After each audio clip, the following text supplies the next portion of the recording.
مين اللي قال إن عرق التريبيانكو بيتعمل لحمة باردة بس؟ تعالي النهاردة هنعمله بطريقة حلوة جدًا وبجد طعمها حكاية، حتة اللحمة هتبقى دايبة معانا وزي الزبدة، مع شوية صوص كده وشوية خضار طعمهم حاجة من ورا الخيال، بجد الوصفة دي من أحلى الوصفات اللي جربتها وعجبتني جدًا، جدًا، شايفين حتة اللحمة دايبة إزاي؟ دايبة دوب متغرقة كده بالصوص الخطير بالخضار التحفة، حاجة كده طعمها اللهم بارك، بجد طعمها حلو جدًا. يالّا بينا كده نشوف الصينية بتاعتنا دي هنعملها إزاي، بس ما تنسوش تصلّوا على الرسول، ويالّا بينا نسمّي الله ونشوف.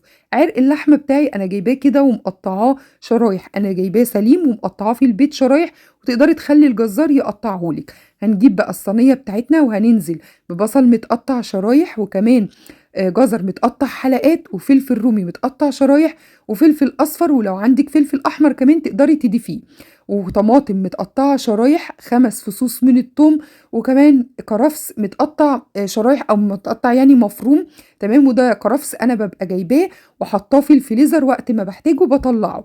يالّا بقى بينا نتبّل توابل بسيطة جدًا، جدًا، هنضيف ملح ونضيف فلفل ونضيف 7 بهارات، وكمان هنضيف معلقتين كبار كده من الخل. ويالّا بقى ندعك الخضار بتاعنا ده مع التوابل البسيطة اللي إحنا حطيناها، بجد الطريقة دي سهلة وبسيطة جدًا، وعلى قد ما هي بسيطة على قد ما هتاكلي حتة لحمة طعمها كده خرافة، بجد جميلة جدًا. بعد بقى ما قلّبنا الخضار بتاعنا بالتوابل، هنحط اللحمة بتاعتنا، وبعد ما هننزّل اللحمة كده كلّها، وطبعًا عرق اللحمة ده تقدري تستخدمي نُصّه، هو أنتِ بتجيبيه من عند الجزار كامل وعلى حسب ميزانه وتقدري تستخدمي كُلّه، فبراحتك خالص أنا هنا كنت مستخدمة العرق كُلّه، فالكمية دي ترجع لِك أنتِ. بعد ما حطينا اللحمة هنمسكي اللحمة ندعكها بالخضار اللي إحنا تبّلناه بالتوابل اللي إحنا قُلنا عليها مع بعضينا، علشان اللحمة بتاعتنا تتّبل كده من التوابل ويبقى كُلّه واخد من طعم بعضه.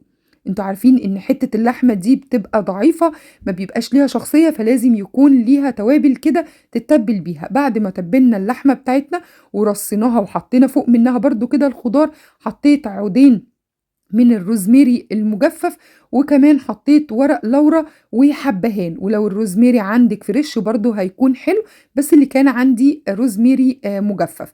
معلقتين كده كبار من الصلصة، ضِفت عليهم معلقتين كده من المَيّة عشان تبقى خفيفة شوية، وهابتدي كده أرُشّها على وِش حتة اللحمة، وبعد كده بإيدي هادهن اللحمة بالصلصة اللي إحنا حطيناها، بالشكل ده.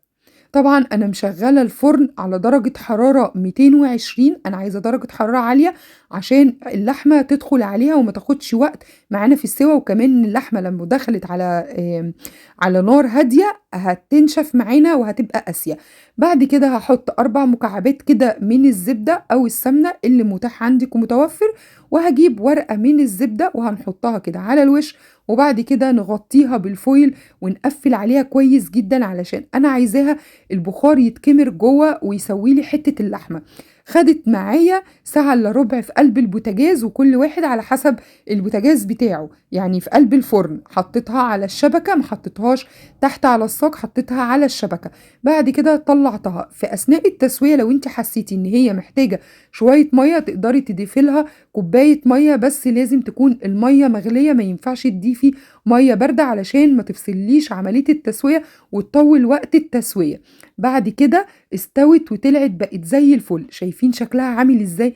بجد تحفة جدًا، طبعًا تقدروا تقدّموها مع رز بشعرية، رز حبّة بحبّة، بتبقى حلوة جدًا جنب الرز، واستمتعوا بأحلى حتّة لحمة هتاكلوها، طعمها تحفة جدًا، دايبة دوب، ما خدتش معانا مكونات كتير، سهلة وبسيطة، وبجد طعمها حكاية. أتمنى يكون الفيديو عجبكم، ولو عجبكم ما تنسوش لايك وشير كومنت حلو منكم للتشجيع، واستنوني في وصفات تانية جديدة، وأقول لكم أسيبكم في رعاية الله، مع ألف سلامة.